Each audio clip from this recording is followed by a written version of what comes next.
Out of all of the religions, why does the religion of Islam seem to always be on the defense?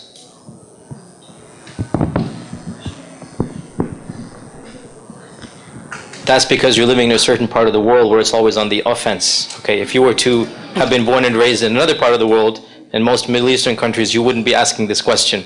Rather, a question would be very different. And I've lived in Saudi Arabia for 10 years while I was studying, and I've lived over here. And believe you me, the perceptions of the people about the other are just, like Professor Matheson said, it's unbelievable. The way that Saudis view Americans is just as stereotypical as the way that Americans view Muslims, let's say. So the question is being asked from a very specific geographic region, and that is North America. You would not be asking this question had we been living in any other part of the world. Islam is not on the defense. Rather, from their perception, Islam is being attacked on the offensive all the time. And of course, there's stereotypes on both sides. But I'm just trying to say that that is simply not true. We're just happening to be living in a certain time and place where it does appear to be true. I'd like to make a comment about this, though, and that is that when it comes to all of these issues of jihad and terrorism and violence and whatnot, I think that we need to at least be willing to listen to what people are saying. It's very easy to blame the religion or fanatical interpretations of the religion. And there's no doubt, and I have no problems admitting this, that there are fanatical interpretations of the religion. However, combined with those fanatical interpretations, there are also socio-economic and political conditions that have facilitated such extremist understandings. If you were to somehow solve those socio-economic problems and also address those political grievances, then believe you me, no matter how fanatic a person is, he or she could not have a following, could not have a global following. What I'm trying to say is there's an element of truth to right-wingers when they lambast extremist interpretation of Islam. There's an element of truth to that. There's also an element of truth when left-wingers as well try to politically analyze what's going on and do talk about American foreign policy. There's an element of truth when psychologists analyze the suicide bombers and what they're doing. Be open-minded and be willing to listen to a number of ideas, because in the end of the day, really there is a bit of truth in all of where they're coming from. If I can just say something that I think is important about the issue of being on the defense. How many of you in this audience ever give the khutbah in your masjid? Raise your hand. If you ever give a khutbah, guest khatib, never, okay. How many of you teach children in our community? Sunday school, Islamic school, okay. I think it's very important for us, when we convey what Islam is to our community, to not give the impression that we're always on the defense. To feel like a victim, to feel like we are weak, is a very problematic state of mind to be in.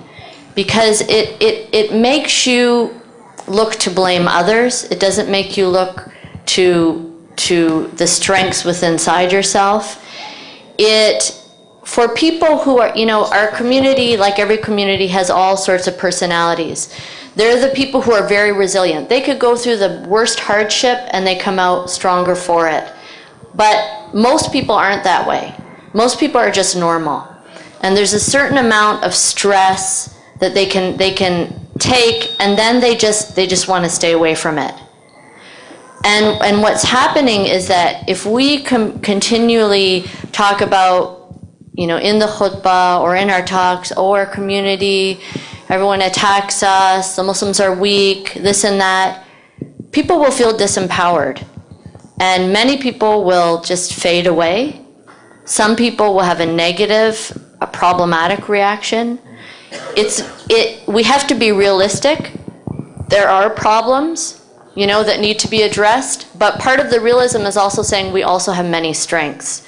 We have amazing resources in our community.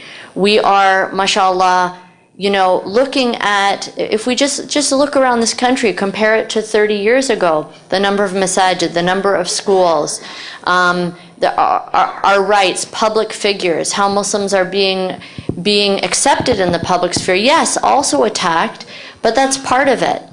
So what I want to say is that this sense of always being attacked is problematic in itself, and we really have to be very mindful of the effect that we're having on our community.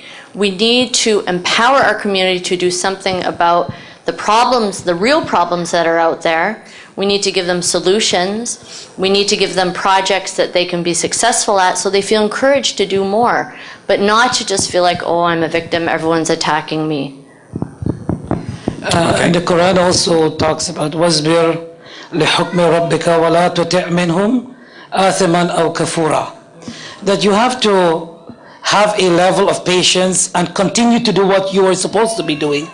And do not just run after everything that they are saying and لَا تُطِعْ مِنْهُمْ آثِمًا أَوْ كَفُورًا.